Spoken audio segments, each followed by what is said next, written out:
Hey, everybody, this is Dave Stephen Patterson. Welcome to the Headhunters Live. We were running a little bit late today, so our apologies about that. We had a few technical issues, but with that said, everybody, welcome. Today, we have an amazing show on deck for you. Richard Rosner, also known as the Staffing Shark. But before we get into that, though, you guys may have noticed my brother from another mother, Neil Lebovitz, right over here. Say hello, Neil. Then we have right over here, we have Chris Wessel, best looking man in the business. And while normally I love talking about Chris Wessel's face for hours, I want to talk about what happened to you, Neil.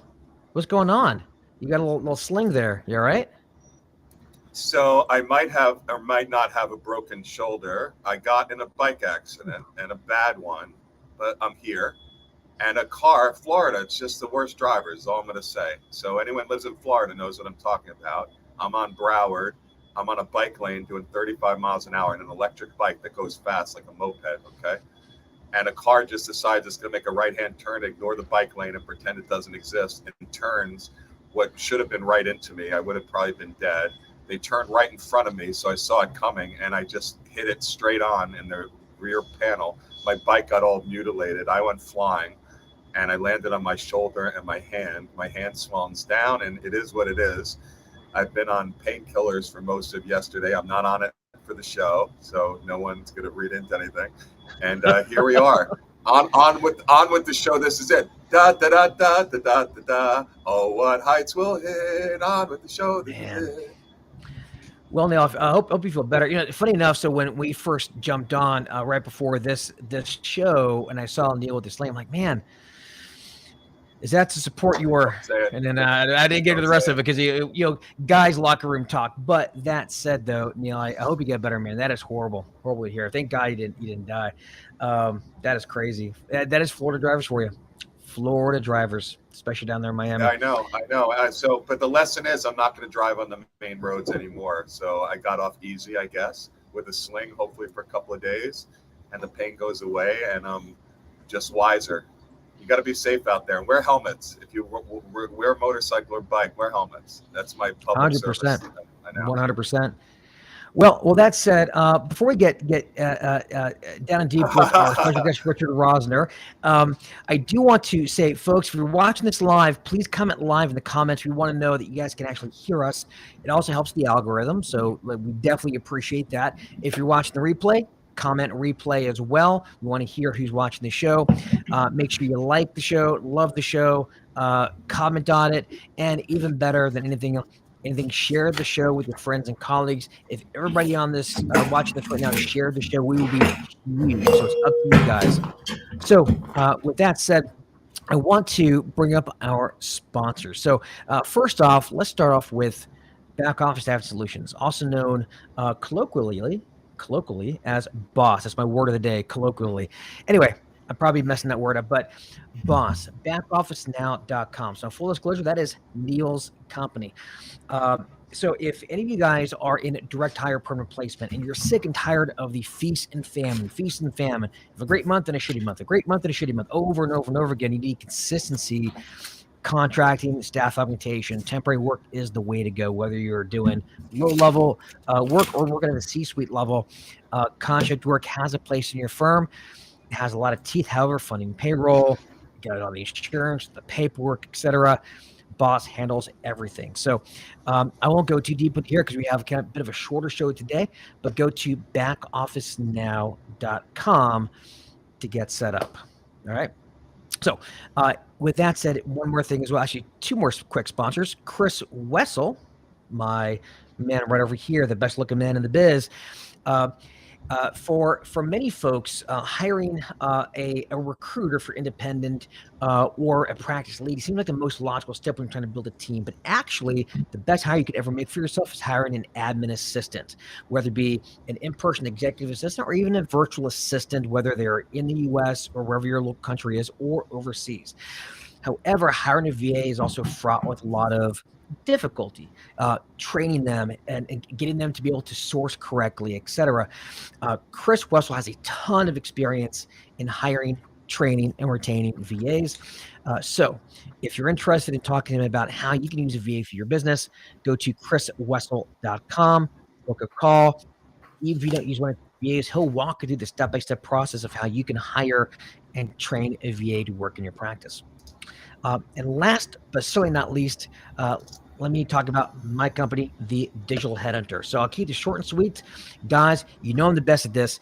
We deploy sales marketing systems for small search firms and independent recruiters and practice heads.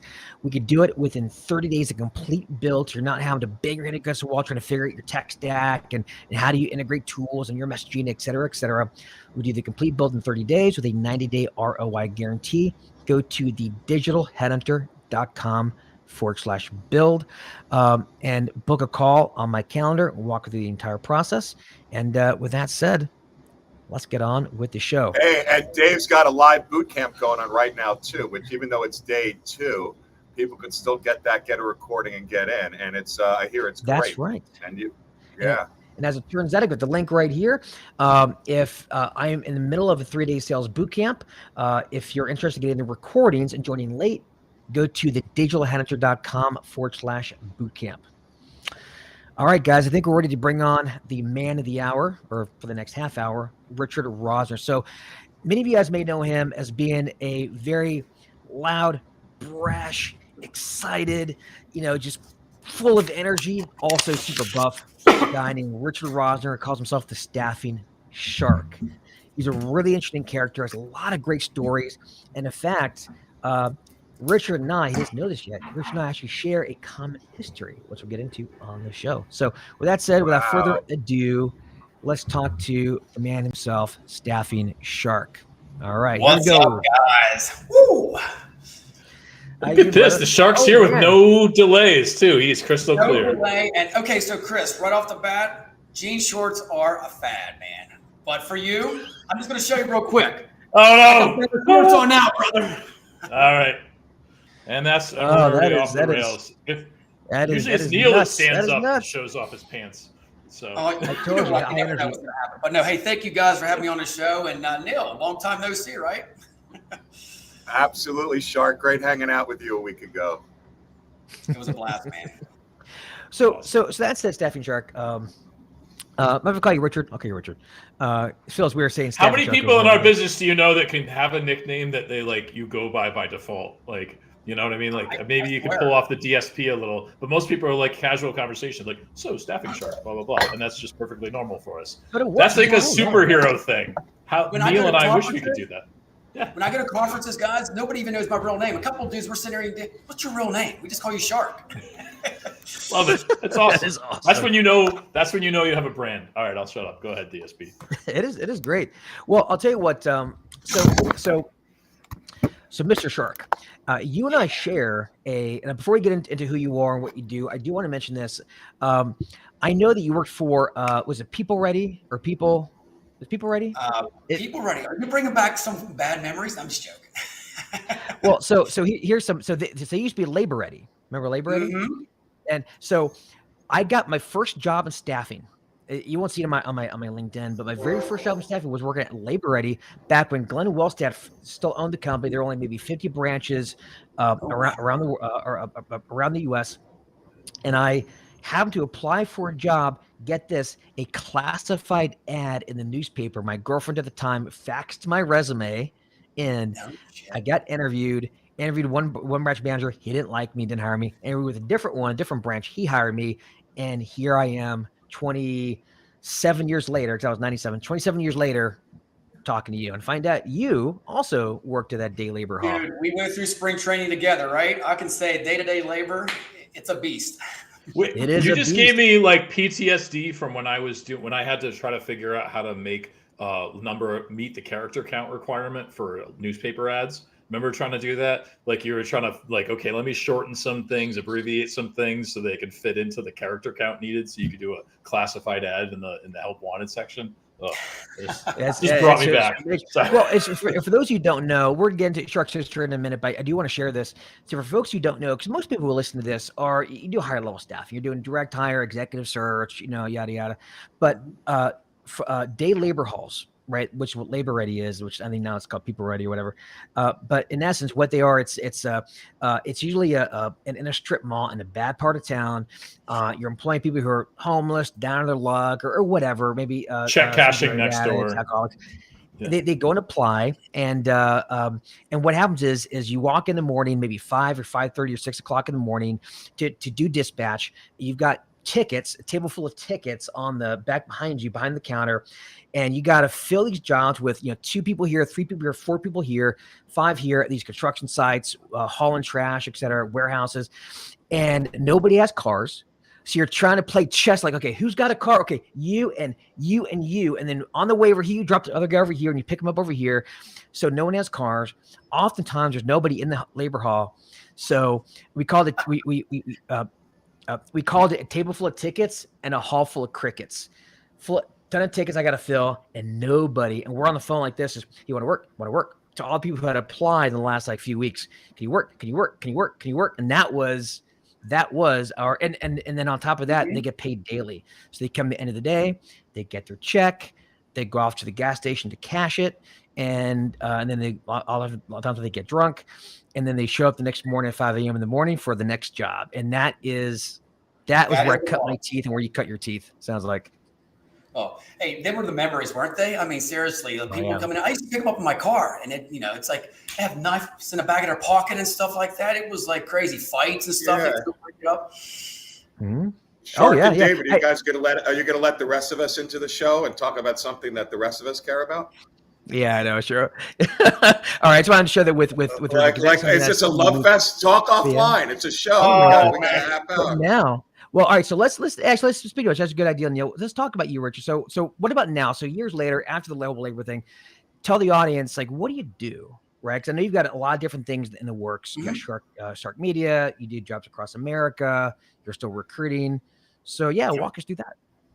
So pretty much right now, what I did, I created about 5 years ago. Neil knows this. The Staffing Shark, this larger than life image the shark that brings this beach vibe to the industry with flip flops, medium shirt, and jeans and a shark necklace. But what I do right now is mostly media. I mean, podcasting. I got a streaming service coming out there. It's going to be 9 hours a week. It's going to be badass for HR, staffing, recruiting. I'm still doing consulting work. I've done, I did 10 years. So I did the people readies, I did the agencies, and we all know at the end of the day, I want to bring my own lust to it. So at the end of the day, you have to do it yourself. So so I'm tapping into all avenues, from HR to talent acquisition to direct hires. So pretty much anybody that needs assistance or need my guidance. And one thing I love, I got to tell you real quick, is I'm not a coach. I'm a player coach like a Pete Rose, man. I get my hands dirty. And one of the things I got to say real quick, and we'll probably talk about it, in 18 months, I did 301 candidates I put to work with another recruiter, just me and another recruiter in West Virginia, 301. And you know what's awesome, Shark? You don't monetize your podcast. You have your Shark Bites. You're all over all these events. You're like the voice and the face of it.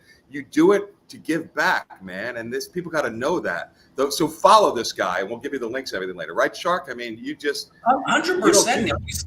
You summed it up, man. I make everybody else shine. The Shark's already been there. At the end of the day, I want to make everybody else feel important, like yourself and everybody else. Seriously. And when you do that, everything else on the back end is going to come, the ROI.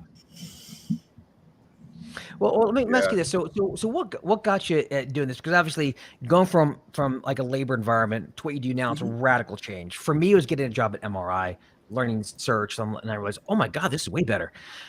But what about you? Well, Shark, would you mind? It's a great question. Shark, go back a step further to that question about what you did before you got into labor ready, because that'll blow people's mind. You did a 180, and I don't know if David knows. Go ahead. I didn't know this. No. 10 years, I used to be a probation officer for the state of Pennsylvania. 10 years, locking people away. So you see where the labor ready and stuff comes right into the. I say, what, staffing? This is not a job. This is a lifestyle. Become a PO for 10 years. That's a freaking real job, brother. Whew. That's kind of. And you had a revelation that you were done with it, and you chose recruiting. I mean, it's a great story that I don't want to gloss over. It's an amazing story, and look at you. It is. And you want to become a name, and look at what you've done. Go ahead. I quit in the middle. I got to tell you guys, I quit after 10 years. I could be retired now. My mom and dad had talked to me for like a month, man. They were like, dude, you quit a state job after 10 years? Quit. Went to the richest area in Pittsburgh, which I was the poorest guy. Had 2 roommates. Ended up being there for 1 year. Ended up being there for 13 years. got a job with a staffing firm. They said, "Do you want to sell phone systems?" I'm like, "Yeah, I'll sell that." Recruiter loved me so much. He was this older Italian guy. He's like, "Dude, do you want to go to New York City and work half the time? And do you want to do Pittsburgh half the time for the subway system, the MTA subway system?" And he was like, "This Rocky Balboa, kid, you listen to me for the next year, you'll be a rock star." And that was in 2014. And here I am 10 years later, man. That's awesome. That's excellent. Dude, I'm in the whole cycle, man. Well, listen, and as someone who's a PO, he knows how to keep people in line. So I bet you managing like candidates, managing clients, he's got them, he's got them reined in. I'm not gonna lie, I was a pretty ezy PO. I was like the coolest PO. Everybody gets. I can see that. I can see that. You're like, you're fine. Come back in a year. You're fine. Yeah. So all right, Don't make me look bad. So let's talk about maybe some things that recruiter can do this year to help with their practice, because obviously you being a speaker, you're really public. And I know you work with a lot of other recruiters and firms, so I'm sure I know you got a pretty good idea or really good understanding of what recruiters should be doing right now to be successful, and what they should stop doing so they can be successful. So let's just start here. We dive in if it makes sense. Just in general, for recruiters nowadays, they're looking at this year and they're like, "Oh, it's getting kind of rocky," right? There's a lot of competitors out there. Candidates are maybe hesitant to make moves because they're nervous. So how should recruiters approach the market for the rest of the year to set themselves up for success?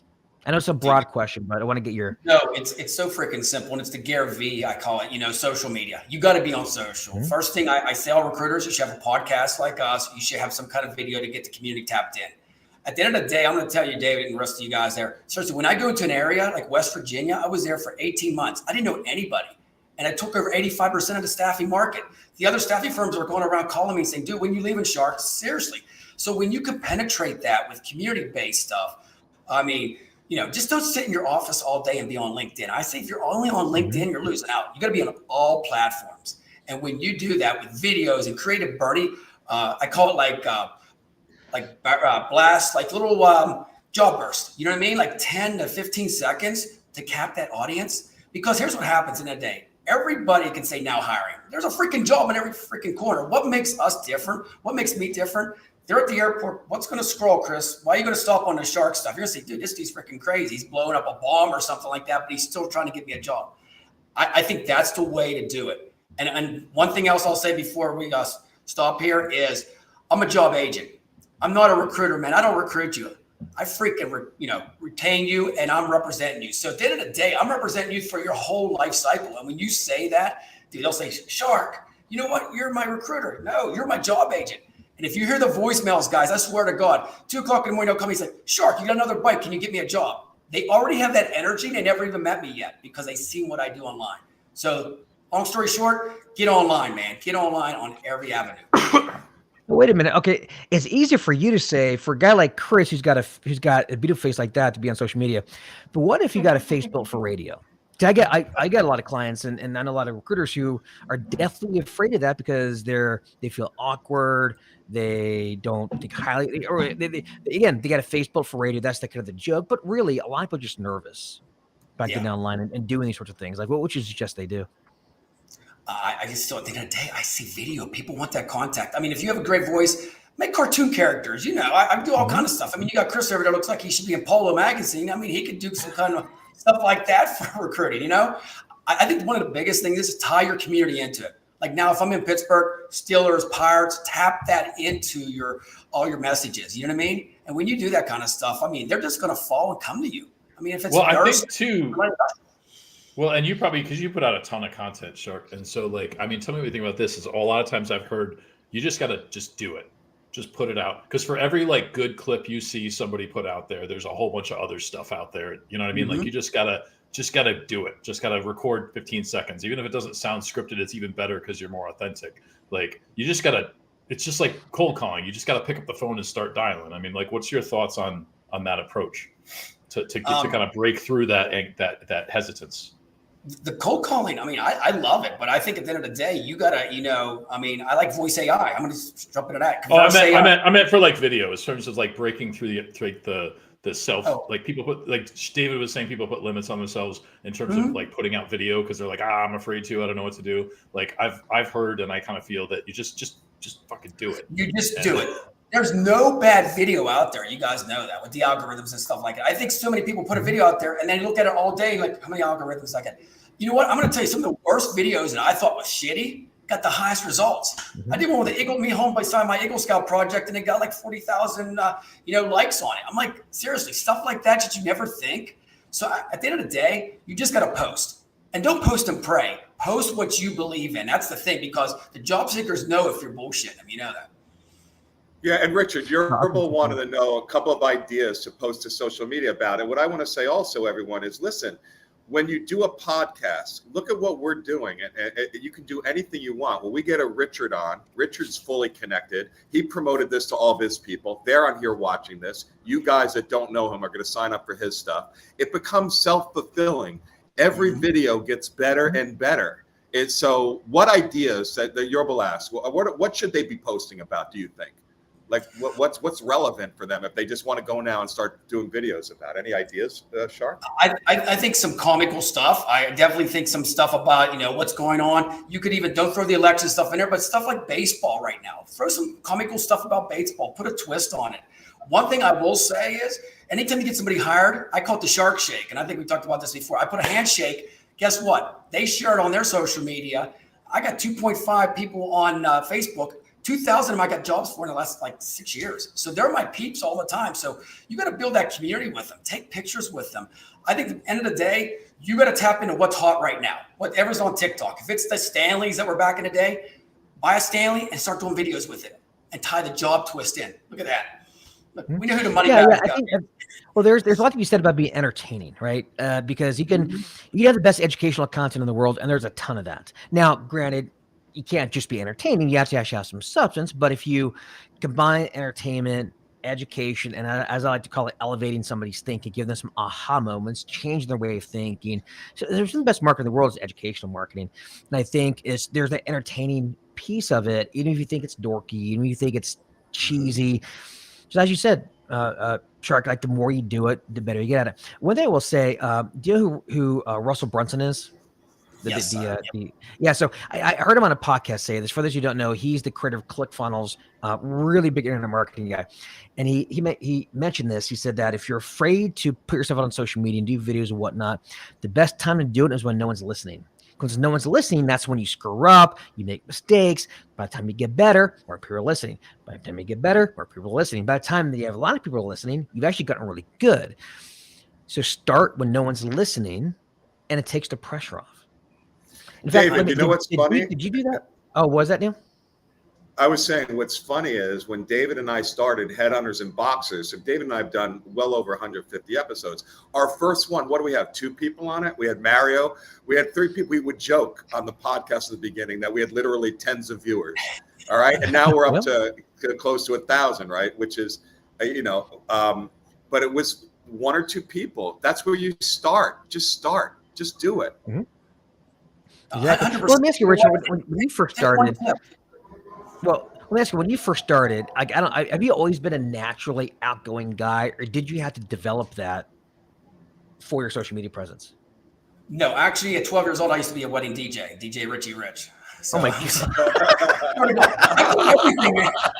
And now you're DJ Sharky Shark. This guy's lived more lives than a cat. Holy shit. You ready for this? Guess what my logo was? The Richie Rich logo. They probably could sue me now, back in 1991. And Shark is not medicated. He is not on medication, right? Whatever you are, God bless you.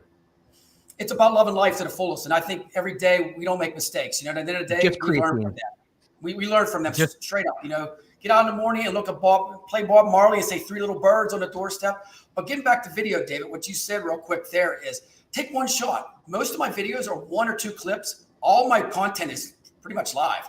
And some of my other stuff, I was at NAPS last year, which we're going to talk about. We did a video with this one company, and it was a photo bomb. And they're like, let's redo it. We did the photo bomb in it. You know how many algorithms that went everywhere? People were giggling and laughing because this dude walked by and said, hello. And he was in the middle of the video. And it's like stuff like that. Let it go, because people want real stuff these days. When it's all scripted and you want to edit it, it's great to do that stuff. But I'm going to tell you guys, talking to job seekers, they love, like you said, David, entertainment, but bring a substance too. When you just bring a substance, I don't care. You could be the genius, they're not they're going to fall asleep. I mean, seriously, if we're talking about climate control, and you're like, this is boring, click, they're off. You got to engage them. So be like an entertainer. I always say like Kenny Chesney, why does people go to his concert? Because they're engaged about his music. But guess what? His tailgates are incredible. If you can make that your canvas be like a tailgate, everything else is going to fall right in. Okay, no, all right. So real quick, I do want to jump on that, but before we do so, I just want to mention one thing. You mentioned naps. Are you going to be at naps this year?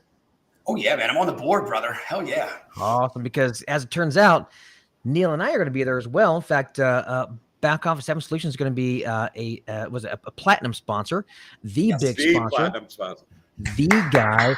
I will be there as well at the Ignite conference, October 27th through the 29th. Go to naps360.org. Well, there's a bunch of people watching this who have no idea what naps are beyond what they try to take during the day in between calls. So maybe just touch on talk about it, Richard. Yeah, absolutely. I'll break it down. So naps is totally different than it was back in the day. It was just for like personnel and direct hires. No, we are pretty much from HR to staffing to direct hires. And what I like about naps, you go to these other conferences, it's big. This is where everybody gets to know each other. It's at nice 200 to 500 people. By the end of the 2.5 days, you got everybody's name, everybody else. They're excited to talk to you and network with you. It's one of the best events. And I'm going to tell you the vibe on it. I freaking love it. As long as they don't let me speak at the end, because they always have me speak at the end to try to keep people there, and it doesn't work because everybody gets on their flight and goes. But at the end of the day, this is one of the best conferences to go to. And I'm not just saying this because I'm on the board, because I've been to like the SIAs, ASA, which are all good. But if you really are like in the industry and you really want to get to know other people and learn from them, this is the conference. And where it's at this year, Neil, I mean, it's in Phoenix. I mean, outside Phoenix at this resort that's like, I know Aces for all of us. It's where I grew up, by the way. I grew up in Phoenix. So I'm actually from there originally. I grew up in Glendale. Now I will say the great thing about these conferences at NAPS in particular, and you're right about this, Richard, is that, you get to know everybody. And one thing about recruiters that I really love is they love to share. Right? Maybe it's bragging, maybe it's whatever, but in a lot of ways, the world of recruiting is a lot like the land of misfit toys. Like we didn't belong in other industries. We found our way haphazardly to this weird thing called recruiting. We were playing chess in corporate America, but we're not really in corporate America. And it creates this sort of like a weird class of people that are really cool, kind of quirky, love to share, love to help. And NAPS is like that times 10, right? And so, if anybody gets a chance to go to naps360.org, check it out. It's well worth it. Probably you get more value from that than any single training program you could ever get for the same amount of money. So 100%. And free videos too, guys, because I'm going to be there doing videos. If anybody wants a video, we're going to do it right there for you. And you get to meet David and I. You get to meet the Headhunters live. How's that for an incentive? That's right. And we don't get paid for anyone who goes. But, I'll say I was a speaker there for years back in the day when I was a trainer, and by far the best conference. And the fact is it'll have 300 people, 400 people. Incredible. You're not having thousands. It's not intimidating. And you got to go. If you have one conference, this is the one I recommend, not because we're the platinum sponsor. That's why I'm the platinum sponsor, because that's how much I feel about it. Okay. It's that good. And Richard's also a board member of the Light Industrial ASA. So when he tells you it's the best one to do it, he's not plugging his own cause. He's on it for a reason. I'm going to give you one thing about me, guys. Dude, I'm going to tell you straight up if it sucks or not. That's how I keep it real, man. But I will say one thing about the NAPS at the end. The speakers, they engage with you. So they're not just up there speaking the whole time and you're just taking notes. They're asking questions the whole time. It's like you're like in a class together. And they want you to raise your hand, which I love. So I'm excited for it. Yeah, Danny Cahill, I understand, is going to be one of the keynotes on the 2 days. And the other one's going to be a high-end paid, like 10 grand speaker, like they always do, like a named speaker. Last year was from the Olympics. I forget who it is. I'm going to find out later on this week. But go sign up for it. That's all I could say. It's really that good. And David, when we get there, me, you, and Danny are going to work out together, right? All right, you got it. Hey, so speaking of you, why am I left out? Well, you got to get it. You're going to be the coach because of the sling. The sling will be gone by then. I'm not a fat Jewish man. I could work out with you guys. Oh my God! People do like Tai Chi or water. Tai Chi. I'm done talking now, guys. Speaking of you not being medicated, Richard, am I correct in saying that the only medication you're on is creatine? That's it. And life, L-I-F-E. It's the only drug. Creatine in life. Yeah. And for those who don't know, when a lot of people lift a lot use creatine. I used to use it a lot as well. So now with that said, going back to social media, I want to dig in that a little bit further. because I want to provide some like value for folks who are watching this right now who, again, they've been afraid to do social and they're like, all right, today I'm going to do a video. I'm going to do a video today just to get it out there. What should they do? Like, what should they talk about? Because one thing about entertaining, but there still should be some substance there, right? So what are some ideas that you can give to somebody watching this right now? Can say, I can do that. Let me just give it a shot. What would you suggest? I think a big one, you're gonna laugh at this, but the weather. I mean, it's raining right here. I do snow videos and get like 4,000 views on that stuff. To talk about that, but twist it in with your hiring, say, it's raining cats and dogs now, but you know what? Come into our office, it's gonna be dry here, and throw a number out there. Make it flash. I think the big thing is we have to have captions, all that kind of stuff. But the content could be anything. It could be cooking. I mean, I got videos coming out of me like working out in a gym, why being fit should get you a job, and it don't even have to be that. The clients and candidates like that too. And real quick, we didn't talk about clients yet, but the clients, you could put them on your podcast. What you do for the candidates is the same thing you can do for the clients too. They love that. I'm going to tell you one thing I do, David, you'll probably like this, man. I take protein powder to them and I say, you know what? I'm bringing protein to your workforce. And it's just chocolate protein powder. And they're like, Shark, that shit's good. I'm like, dude, do you think I freaking have cheap shit when I do protein? I'm going the real shit, like Optimum Whey or something like that. So right there, instead of a stress ball from another staffing firm, no, I'm not bringing you stress, bro. I'm bringing you muscle, man, for your workforce. And when you talk like that, dude, they love that shit. Now, okay, so now you're obviously a polarizing guy. You're put your personality front and center, and of course, for me, I've kind of done the same thing as well, which really helped my social media presence. But again, for a lot of recruiters, understandably, they feel I don't want to get too far out there. I don't want to piss somebody off. I don't want. So let me ask you. Obviously, being polarizing, do you feel it's helped you, and do you feel it's hindered you at all in your business? Never hindered me because this is me. I don't give two shits what people say about me. If somebody is saying something bad about me, it means I'm doing something good, right? I mean, seriously, that's the way you got to think. And I just had Coach Prime. I was connected with him a couple of weeks ago, and he said the same thing, man. We both have that same page. He's like, dude, we're bringing everybody together. Like it or not, you can say, oh, this person's a showboat. He's all about himself. No, I'm not. I'm bringing everybody together. And when you do that, don't have no regrets. Recruiting, there's no regrets in recruiting or anything in life. And if you get results, you get a lot more latitude from people. So like you can be yourself and people will be like, that Chris, I don't know. See, if people like him, so don't, but you get shit done. So like if you're making stuff happen, that people give you even more latitude, I think, in terms of being yourself. Yeah. And you're not going to resonate with everyone. And that's what Richard's saying. And yeah, you're going to upset some people. Do I want to upset anyone? No. But, no press is really bad press unless you do something stupid. And it's okay. There's going to be people that like me and people who don't. There's going to be people who want to use me and people who don't. There's going to be people who like David's style. David's irreverent. We're all different. And that's okay. So the people who will watch you, you'll have a personality. Be yourself. Figure out what your personality is. And it could be a really serious personality that's going to resonate with really serious people. It's okay. Just be you. And what's worse? What is honestly worse? Somebody doesn't get back to you because they don't like your particular style and line, or massive amounts of people ignore you because you're just saying the same stuff as everyone else. Like think about what's actually going to have worse results there. And at the end of the day, you're going to have haters. I used to make fun of people who say they'd have haters. I used to make fun of it until I became a social media presence and influencer. Then I was until he became a hater. I get it. I get it now. I've got my own haters, and there's haters out there.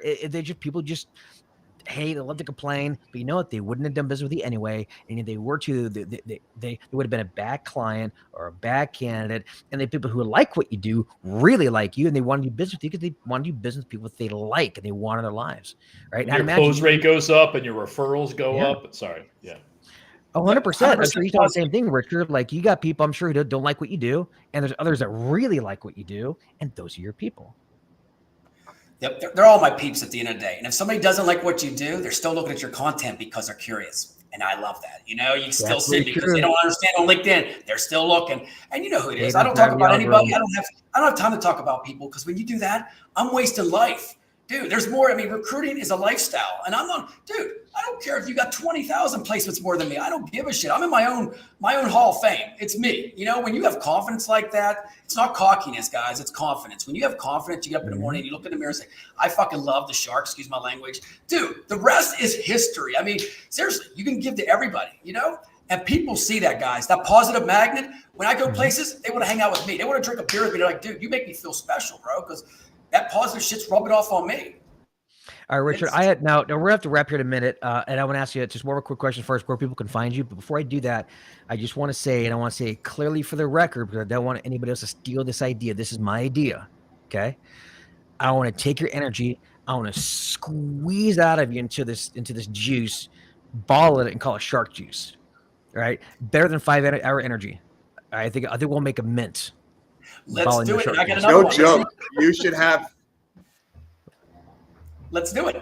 And then let's do a shark bar, a protein bar called the shark bar. How about that? I guess David just really wants to squeeze you, is what it's coming down to. He just wants the shark. Hey, next time I'll come to Florida, brother. Right.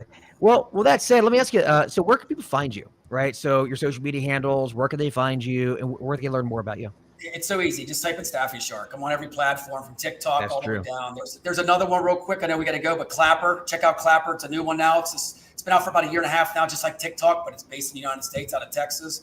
It's taken off now, so everybody, it's about the clap now. So it's kind of funny to laugh about it, but clap. Can't make this shit up. Clap. That was one of those old was it STDs? Those are the old school STDs, right? I believe the clap. Oh, gee, the clap. That's what it's called. Oh, my God. I thought you were talking about the clapper. The clapper, the thing that you turn on and off. Clap on, clap off, right? But yeah, thanks a lot, guys. I appreciate all this. If I can say anything at the end real quick is watch what you do on ChatGPT and stuff like that, because so many people just copy that and paste it. And I see it out there. Job seekers and everybody else sees that stuff too. So if you're using the same generic stuff that everybody else is and cutting and pasting and posting it as yourself, it's not working, guys. Just do your own thing. Yeah, the human element. Very, very true. All right, Richard. Well, thank you very much, Mr. Shark. It was great to have you on, and I'm sure this will not be the last. And I'll tell you what, when we get out to Naps, we're going to have a beer together, and we're going to work out.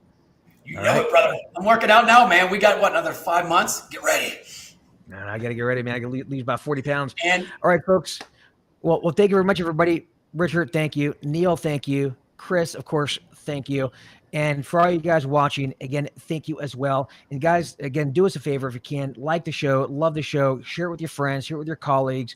If everybody watching share the show, we would be huge. It's up to you. All right. So thank you very much, everybody. And we'll see you on the flip.